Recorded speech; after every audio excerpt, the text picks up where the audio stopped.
ബഹുമാന്യരായ നേതാക്കളെ, സഹോദരി സഹോദരന്മാരെ,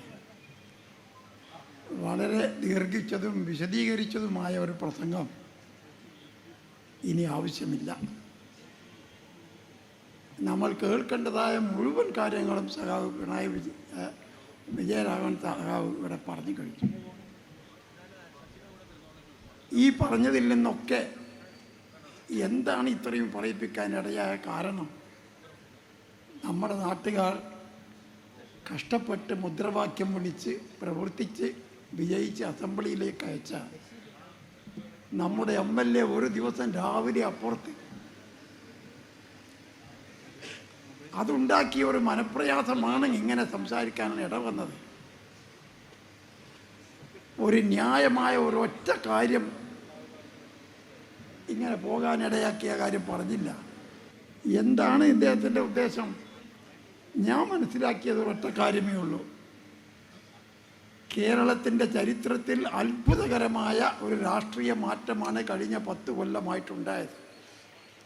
5 കൊല്ലത്തെ ഭരണം കഴിഞ്ഞ് സഖാവ് പിണറായി വിജയൻ്റെ നേതൃത്വത്തിൽ തെരഞ്ഞെടുപ്പിന് നേരിട്ടപ്പോൾ 99 അംഗങ്ങളുടെ ഭൂരിപക്ഷത്തോടു കൂടി ഗവൺമെൻറ് തിരിച്ചു വന്നു.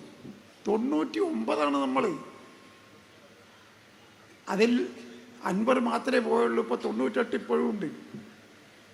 ഈ 98 മെമ്പർമാർക്കും ഇല്ലാത്ത അഭിപ്രായമാണ് അൻവറിലുള്ളത്. ഞങ്ങൾ അത്ഭുതപ്പെട്ടു പോവുക. ഇനി നമ്മുടെ എതിരാളികളുടെ മനസ്സിലുള്ള ഭയം എന്താണെന്ന് അറിയാമോ?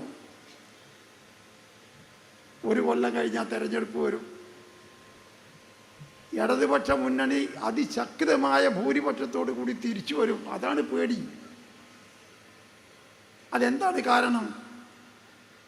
സഖ്യം വർദ്ധിപ്പിച്ചിട്ടോ വർഗീയത കളിച്ചിട്ടോ ഭീഷണിപ്പെടുത്തിയിട്ടോ അല്ല നമ്മൾ ജയിക്കുന്നത്.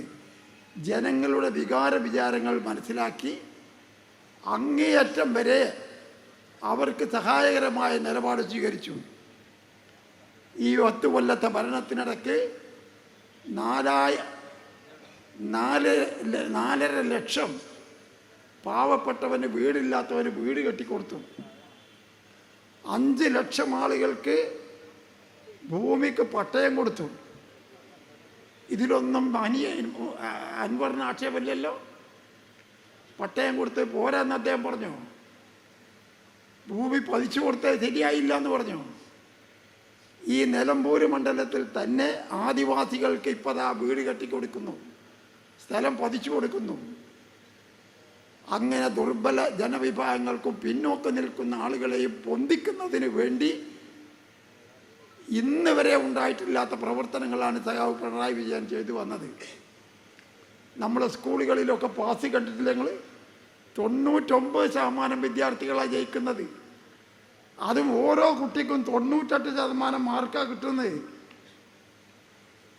ഈ മാർക്ക് ഇവിടെ മുമ്പുണ്ടായിരുന്നില്ലേ?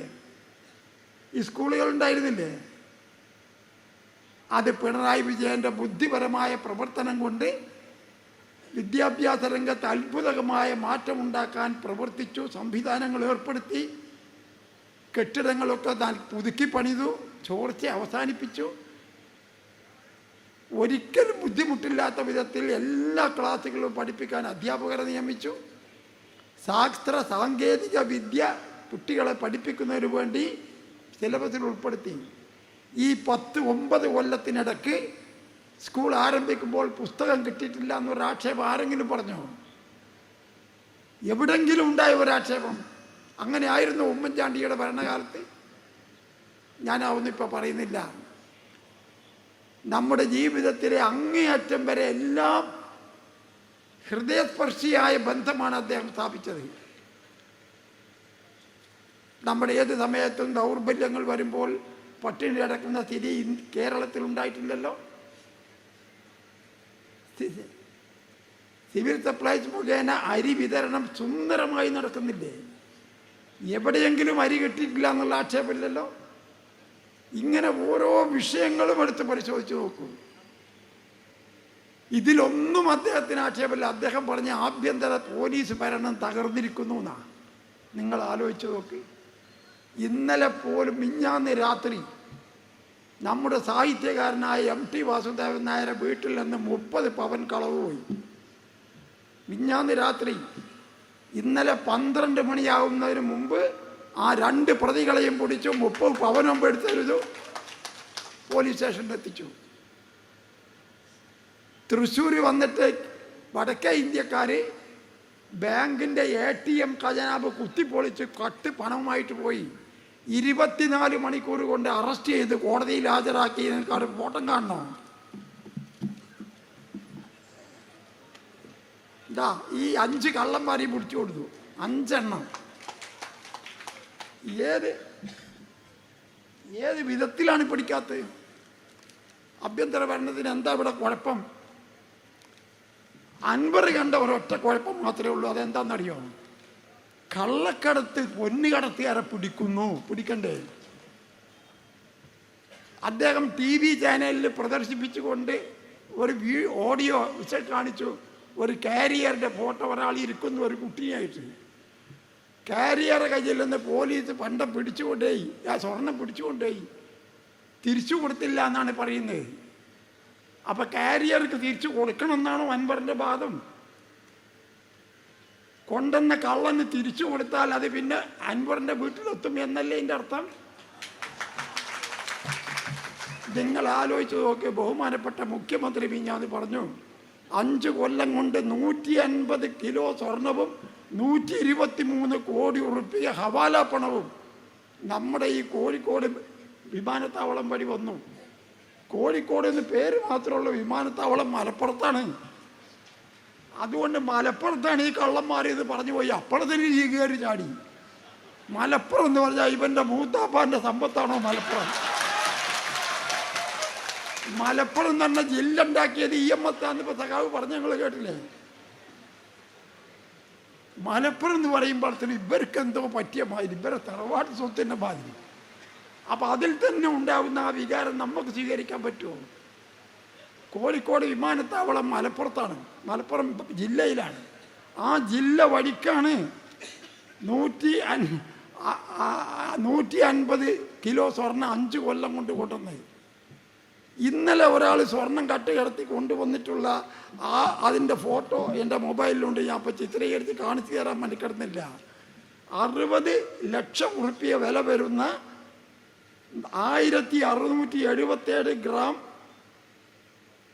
സ്വർണമാണ് കട്ടുകടത്തിയത്. ആരാണ് കടത്തിയതെന്നറിയോ? അതാ രസം. മുനീർ ബാബു, KMCC, മുബീർ ബാബു, ഫൈസി സഖാഫി വഖാഫി എന്നൊക്കെ പറഞ്ഞ് ഞങ്ങൾക്കറിയില്ലേ? നമ്മളെ മുസ്ലിയറാണ് ഫൈസി. മുനീർ ബാബു ഫൈസിയാണ്. അതും മുസ്ലിം ലീഗിൻ്റെ വിദേശത്തുള്ള സംഘടനയായ KMCCയുടെ നേതാവ്. അയാൾ എങ്ങനെയാ കൊണ്ടുവന്നതെന്ന് പറയാൻ ഈ പെണ്ണുങ്ങൾ ഇവിടെ ഇരിക്കണമെന്നുണ്ട്. പടച്ച തമ്പുരാനെ, ഞാൻ അത്ഭുതപ്പെട്ടു പോയി. ഇയാളെ കഴുത്ത് കടത്തിയിട്ട് ആ സാധനം വലിച്ചെടുക്കുന്ന ഫോട്ടോ എൻ്റെ മൊബൈലിലുണ്ട്. ഞാൻ വേണമെങ്കിൽ കാണിച്ചു തരാം. ആര്? ഫൈസി. പറയാൻ പാടില്ല, ഇസ്ലാമായി പോയി. മുസ്ലിയാരാണേ. മുനീർ ഫൈസി എന്നാണ് അദ്ദേഹത്തിൻ്റെ പേര്. ഇന്നലെയാണ് ഈ സംഭവം. വലിച്ചിങ്ങനെ എടുക്കുക. എത്ര? 60 ലക്ഷം ഉറുപ്പ്യ വില വരുന്ന 1677 ഗ്രാം സ്വർണം ഇവൻ്റെ. ഞാൻ പറയിപ്പിക്കണില്ല പോലും. അപ്പം അതിൻ്റെ വലിപ്പം എന്താണ്? ഉരലാണത്. ഈ മാതിരി കള്ളന്മാരെ പിടിച്ചു പോലീസ് എന്നുള്ളതാണ് കുറ്റം. നമ്മൾ അൻവർ പറയാണ് 40ഓളം യുവാക്കളെ MDM എന്ന് പറയുന്ന മരുന്ന്, വികാരമുണ്ടാക്കുന്ന മരുന്ന് കട്ടുകൊണ്ട കുട്ടികളെ പിടിച്ചു. മരുന്ന് കൊണ്ട് തന്നെ പിടിക്കണ്ടേ? ഏത് മരുന്ന്? കള്ളിന് പകരം ഉപയോഗിക്കുന്ന മരുന്നാണ് കൊണ്ട് തന്നെ MDM. അത് പിടിച്ചത് തെറ്റായിപ്പോയി എന്നാ പറയുന്നത്. അപ്പം ഇതൊന്നും പിന്നെ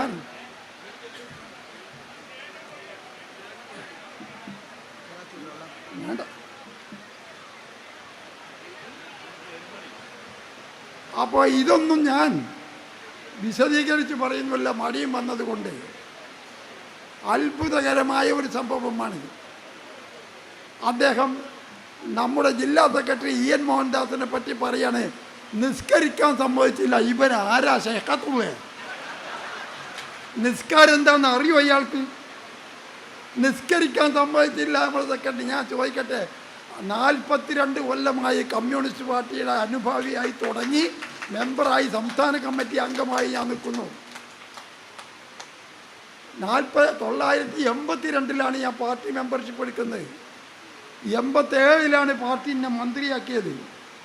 88 പാർട്ടി മന്ത്രി എന്നുള്ള നിലക്കാണ് ഞാൻ മക്കത്ത് പോയി പരിശുദ്ധ ഹജ്ജ് കർമ്മം നിർവഹിച്ചത്. എൻ്റെ പാർട്ടി പോകണ്ടെന്ന് പറഞ്ഞോ.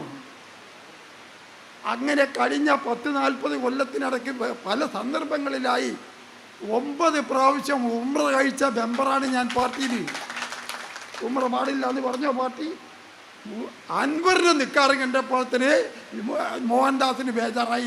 ഇവനെങ്ങാനും പൊന്തിയെങ്കിലോ എന്ന് വിചാരിച്ചിട്ട്. ഈ എന്തൊരു കഷ്ടപ്പാട്. വേറെ എന്ത് കുറ്റമായി പറഞ്ഞോ? വർഗീയവാദം മോഹൻദാസിനെ പറ്റി പറയാൻ പാടില്ലോ. അയാൾ ഏത് മോഹൻദാസ് പറഞ്ഞു?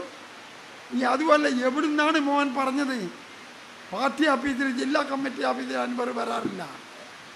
പിന്നെ ഇവ നിസ്കരിക്കാൻ പറഞ്ഞ പള്ളിയിൽ മോഹൻദാസ് കയറിയിട്ടാണോ പറയുന്നത്? പള്ളിയിൽ അല്ലാഹു ഒക്കെ പറഞ്ഞു വേണ്ട നിസ്കരിക്കണ്ട മോഹൻദാസ്.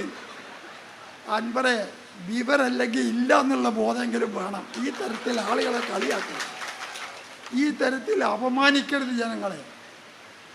ഇദ്ദേഹത്തെ ഏതോ ഒരു ദുർബല നിമിഷത്തിൽ ഇങ്ങനെ വന്നുപോയി. ഞാൻ 25 കൊല്ലം കോൺഗ്രസിൻ്റെ പ്രവർത്തകനായി പ്രവർത്തിച്ച് കുറ്റമില്ലാതെ പ്രവർത്തിച്ചിട്ടാണ് ഞാനത് വിട്ടുപോകുന്നത്.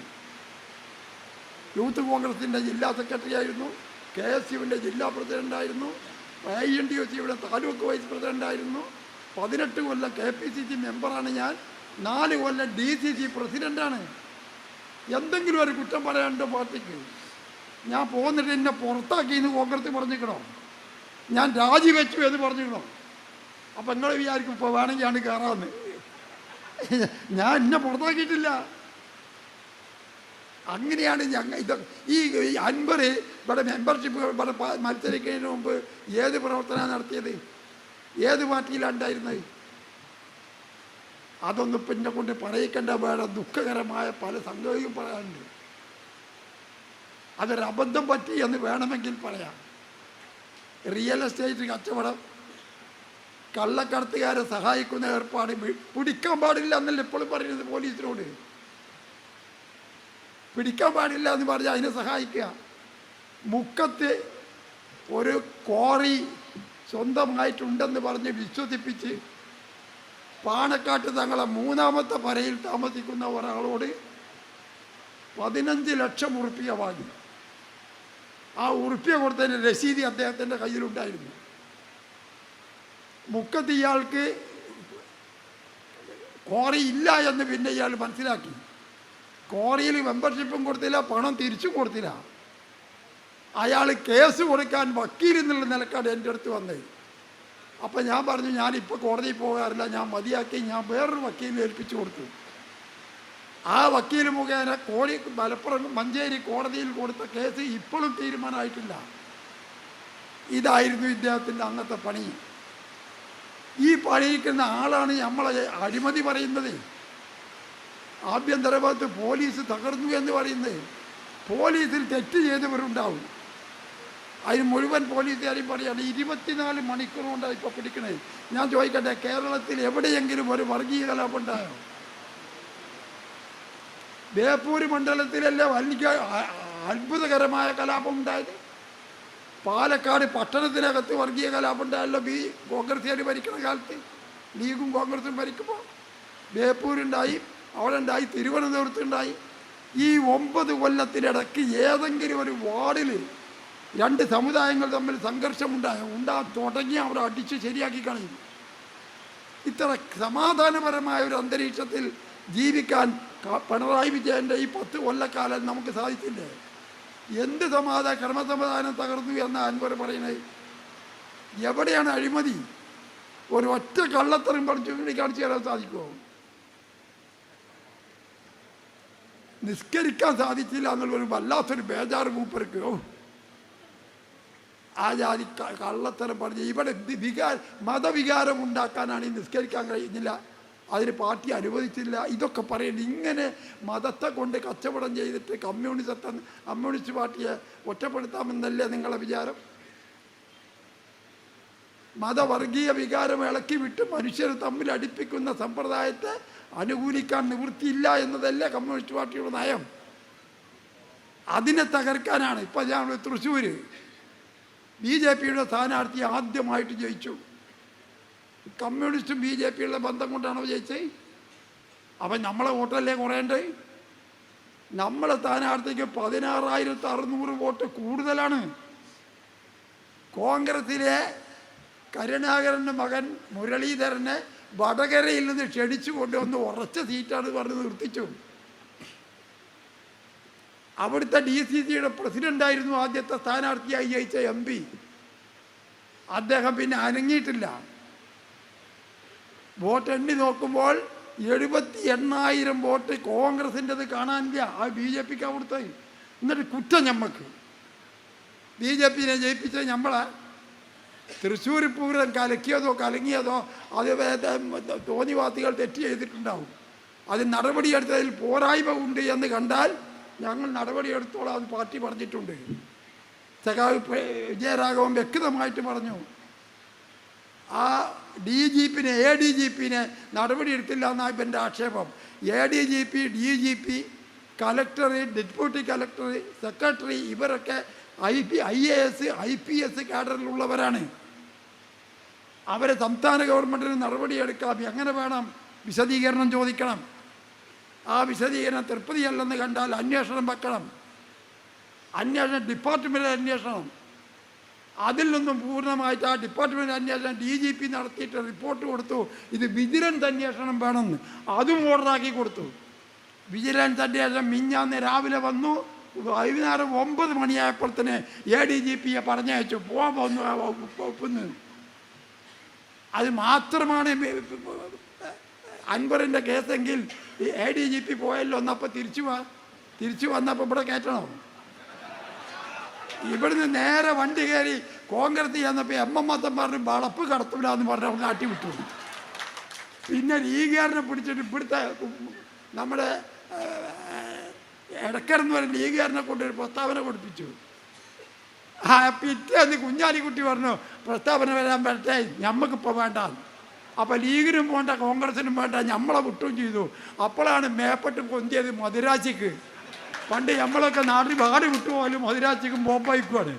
മദിരാശി അന്ന് DMKനെ കണ്ടപ്പോൾ DMK അവിടുന്ന് പറഞ്ഞു കമ്മ്യൂണിസ്റ്റ് പാർട്ടി ഞങ്ങളും സഖ്യകക്ഷികളാണ്, ഇവിടെ വേറെ എല്ലാ സ്ഥലത്തും ഇവിടെ എന്നെ കയറ്റൂല, പുറത്തുനിന്ന് പറഞ്ഞു. അപ്പം യാതൊരു നിവൃത്തിയില്ല, DMKയും കൂട്ടാൻ വയ്യ, കിട്ടിയില്ല. അപ്പം ചെയ്ത പണി എന്താ അറിയോ? സ്വന്തമായിട്ടൊരു പാർട്ടി ഉണ്ടാക്കി, അതിൻ്റെ പേര് DMK എന്നാക്കി. മദിരാശിയിലെ DMK ദ്രാവിഡ മുന്നേറ്റ കഴകം എന്നാണ്. ആ പേര് പിന്നെ ഇട്ട കോടതിയിൽ കേസ് വരും. അപ്പം എന്ത് ചെയ്തു? Democratic movement in Kerala, DMK. Anwara, ഇതൊക്കെ ആരോടാണ് ഈ കളിക്കുന്നത്? ഇത്രയൊക്കെ വിവരമില്ലാത്തവരാണ് കേരളത്തിലെ ആളുകൾ എന്ന് വിചാരിച്ചു ഞങ്ങൾ?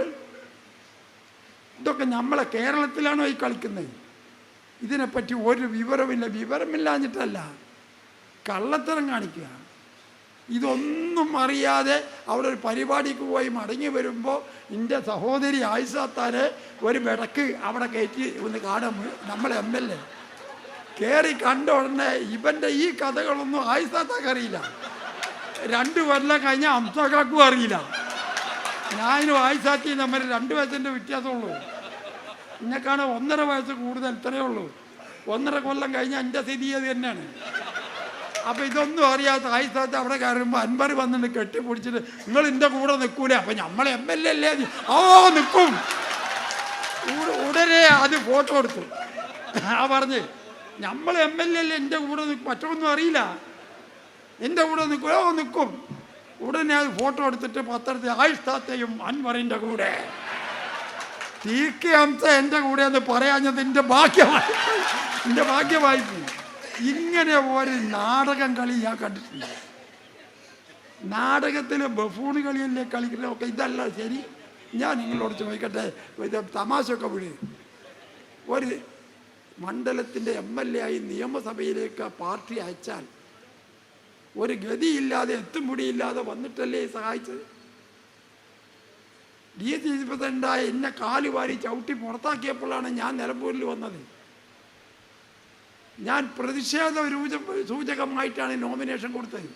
അപ്പോഴാണ് പാർട്ടി വന്ന് ചോദിക്കണത്. എന്നെപ്പറ്റി എല്ലാ അന്വേഷണവും നടത്തി.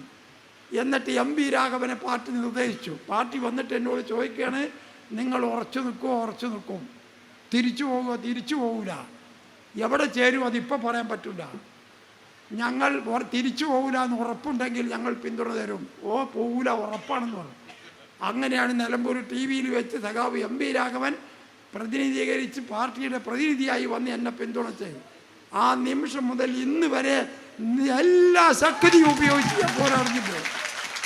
മനുഷ്യത്വം വേണം, അന്തസ്സ് വേണം, ആത്മാഭിമാനം വേണം. ഒരു ഇഞ്ച് വിട്ടുകൊടുത്തോ. ഒരു കൊല്ലം കഴിഞ്ഞപ്പോൾ പാർട്ടി പറഞ്ഞു നിങ്ങൾ മെമ്പർഷിപ്പ് എടുക്കണം. ഉടനെ മെമ്പർഷിപ്പ് എടുത്തു. നിരന്തരമായി പ്രവർത്തിച്ചു.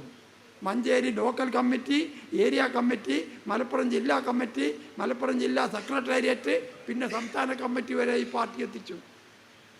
ഇന്ത്യൻ പാർലമെൻറ്റിലേക്ക് കേരളത്തിൻ്റെ ചരിത്രത്തിൽ ഇവിടുന്ന് ജയിച്ചത് നമ്മളങ്ങനെ. അതൊക്കെ മനുഷ്യരോട് നിൽക്കണ. ഇവനെ ഏതെങ്കിലും ഒരു സ്ഥലത്ത് ഇവരെ കയറ്റുമോ? DMK വിട്ടു, ലീഗും വിട്ടു, കോൺഗ്രസും വിട്ടു. നമ്മളെ മുന്നണിയിൽ ഇരുത്താൻ കഴിയാത്തത് കൊണ്ട് പാർലമെൻ്ററി പാർട്ടി ലീഡർ സ്പീക്കർക്ക് എഴുതി കൊടുത്തു പിന്നെ പ്രതിപക്ഷത്താക്കണം എന്ന് പറഞ്ഞ്. പ്രതിപക്ഷത്ത് അവനെ പറ്റൂല എന്നുള്ളതുകൊണ്ട് അവിടെയില്ല ഇവിടെയില്ല, രണ്ടും കെട്ട നമ്പൂരി നടുവിറ്റത്ത് കടന്ന് ചത്തുക. അവിടെ പോയി ഇരിക്കൂല എന്നാ പറഞ്ഞ പ്രതിപക്ഷത്ത്. ഇവിടുന്ന് ഇരുന്ന് ഞങ്ങൾ ഔട്ടിയോട് പുറത്താക്കും. രണ്ട് സ്ഥലത്തും ഇല്ലാതെ അസംബ്ലിക്ക് ഇന്നലെ പോയിട്ടില്ല. ഇന്നലെ അസംബ്ലിൻ്റെ ഇന്നലെ പോയിട്ടില്ല. പോയാൽ എവിടെ ഇരിക്കുക? നമ്മളെ കൂടി ഇരിക്കാൻ പാടില്ല എന്ന് എഴുതി കൊടുത്തു. സീറ്റ് അപ്പുറത്ത് കൊടുത്ത് അപ്പുറത്ത് ഇരുന്ന് ഞങ്ങൾ കാണിച്ചു തരാതാണ് കോൺഗ്രസ്സുകാർ. കാരണം ഈ ബെടക്ക് സാധനം കോൺഗ്രസ് ആണെങ്കിലും പറ്റൂല്ലോ. അതുകൊണ്ട് വല്ലാത്തൊരു സങ്കടമായിപ്പോയി. എൻ്റെ ബഹുമാനപ്പെട്ട സുഹൃത്ത് ജലീൽ പറഞ്ഞു, ഞാനും കൂടി ഈ നിലപാട് സ്വീകരിച്ചാൽ ഈ സമുദായത്തിൽ നിന്ന് ഒരാളഞ്ഞ് പാർട്ടി വിശ്വസിക്കുമെന്ന്. പാർട്ടിക്കൊരു വിശ്വാസം വേണ്ടേ? ഒരാൾ കടന്നു വരുമ്പോൾ സാധാരണ പ്രവർത്തകരുടെ മാതിരിയല്ല. ഒരു മത്സരിക്കാനാണ് വരുന്നത്. ഒരുപാട് ആളുകൾ അന്ന് പാർട്ടി സഹായിച്ചിട്ടുണ്ട്. ഇത്ര ഒരു അനുഭവം വേറെ ആരിൽ നിന്നും ഉണ്ടായിട്ടില്ല. അതുകൊണ്ട് സുഹൃത്തുക്കളെ ഞാൻ ദീർഘിപ്പിക്കുന്നില്ല. എനിക്ക് പറയാനുള്ള മനുഷ്യത്വം നിലനിർത്തണം, ആത്മാർത്ഥമായിട്ട് പ്രവർത്തിക്കണം. ഞാനൊന്ന് ചവിട്ടി പുറത്താക്കിയാലും ഞാനൊന്നും പാർട്ടിയിൽ നിന്ന് പോകില്ല. അതിൻ്റെ കോലായ്മ കടന്ന് മരിക്കും, ഒരു സംശയം നിങ്ങൾക്ക് വേണ്ട.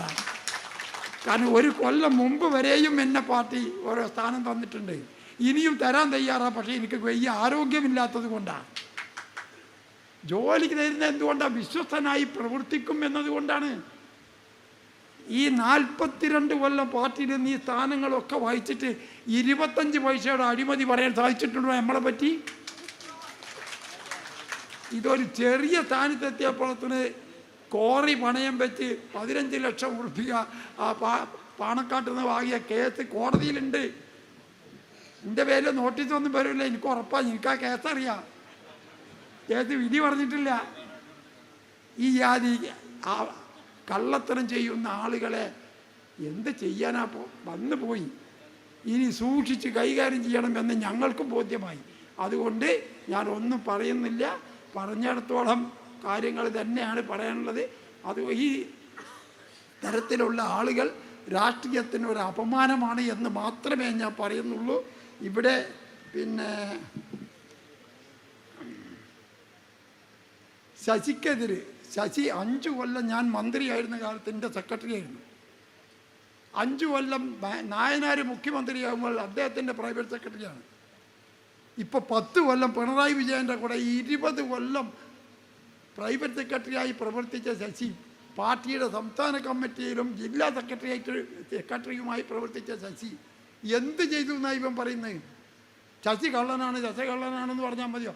ഇന്നതാണ് കള്ളത്തരം എന്ന് പറയണ്ടേ? ഇന്നതാണ് തെറ്റെന്ന് പറയണ്ടേ? ഇന്ന് വരെ പറഞ്ഞു കാണുന്നില്ല. അപ്പോൾ ഇതൊക്കെ എന്തിനാണെന്നറിയോ? ആളുകളുടെ ഇടയിൽ വെറുതെ ഒരു ചീത്തപ്പേരുണ്ടാക്കാൻ പറ്റുമോ നോക്കുക. അതിനൊന്നും പാർട്ടി മെനക്കെടൊന്നും വിചാരിക്കേണ്ട. എത്ര പ്രചാരവേലകരെയും എത്ര പ്രസ്താവനക്കാരെയും നമ്മൾ കണ്ടിട്ടുണ്ട്. ശശിന് പറഞ്ഞെടുത്തോളം കാര്യം കംപ്ലൈൻ്റ് ഉണ്ട് എഴുതിക്കൊണ്ടാന്ന് പറഞ്ഞു മുഖ്യമന്ത്രി. അപ്പോൾ തെറ്റായ ചില സംഗതികൾ വെച്ച് എഴുതി കൊടുത്തിട്ടുണ്ട്. ശശി വക്കീൽ നോട്ടീസ് അയച്ചിരിക്കുന്നത് കേസാകും അടുത്ത്. കേസിന് ഇപ്പം മൂപ്പര് കൊലക്കേസിൽ വരെ പ്രതിയായ ആളാണ്. അയാൾക്ക് പേടിയൊന്നുമില്ല. കൊലക്കേസിലെ പ്രതിയാ നിങ്ങൾക്കറിയോ? കൊലക്കേസിലെ പ്രതിയായിരുന്നു. ഇപ്പോഴും തീർന്നിട്ടില്ല, അപ്പീലിലാണ് കേസ്. നിലക്ക് മുഖ്യമന്ത്രിയുടെ കുടുംബത്തെ പറ്റിയാണ് ആരോപണം. അതൊക്കെ അംസമൊക്കെ പറഞ്ഞാൽ നേരം വെളുത്തു പോകും, സംഗതി മോശമാണ്. കുടുംബകാര്യമൊന്നും പറയണ്ട, എനിക്കൊരുപാട് കാര്യങ്ങൾ അറിയാം. അതിലേക്കൊന്നും ഞാൻ പോകില്ല. എനിക്ക് എൻ്റെ നില വെച്ചിട്ട് പറയുന്ന വിഷമമാണ്. മുഖ്യമന്ത്രിയുടെ കുടുംബം, മുഖ്യമന്ത്രിയുടെ വ്യക്തിത്വം, ഇത് എന്തെല്ലാം പറഞ്ഞു നോക്കി. നമ്മൾ എതിരാളികൾ RSSകാരും BJPക്കാരും കോൺഗ്രസ്സുകാരും ഒക്കെ മുഖ്യമന്ത്രിയെ ഇന്ന് വരെ ഒരു പോറലേൽപ്പിക്കാൻ സാധിച്ചിട്ടുണ്ടോ? മുഖ്യമന്ത്രിക്കെതിരായിട്ട് പല ആരോപണങ്ങളും കെട്ടിച്ചമച്ച് പ്രചരിപ്പിച്ചു നോക്കില്ല. അന്നും ഒക്കെ പിണറായി വിജയൻ പറഞ്ഞു മടിയിൽ കനമുണ്ടെങ്കിലേ വഴിയിൽ പേടിയുള്ളൂ. ഒന്നുമില്ലാത്തവനെ എന്ത് നഷ്ടപ്പെടാൻ? മടിയിൽ ഒരു കനമല്ല, അതുകൊണ്ട് വഴിയിൽ പേടിക്കില്ല മുഖ്യമന്ത്രി. ആ മുഖ്യമന്ത്രിയുടെ നേതൃത്വത്തിൽ അടുത്ത 3ാം ഇടതുപക്ഷ മുന്നണി ഗവൺമെൻറ് കേരളത്തിൽ വരാൻ വേണ്ടിയുള്ള പോരാട്ടത്തിൽ ധീരമായി മുന്നോട്ട് പോവുക എന്ന് എല്ലാവരോടും അഭ്യർത്ഥിച്ചുകൊണ്ട് ഞാൻ അവസാനിപ്പിക്കുന്നു. അഭിവാദ്യങ്ങൾ.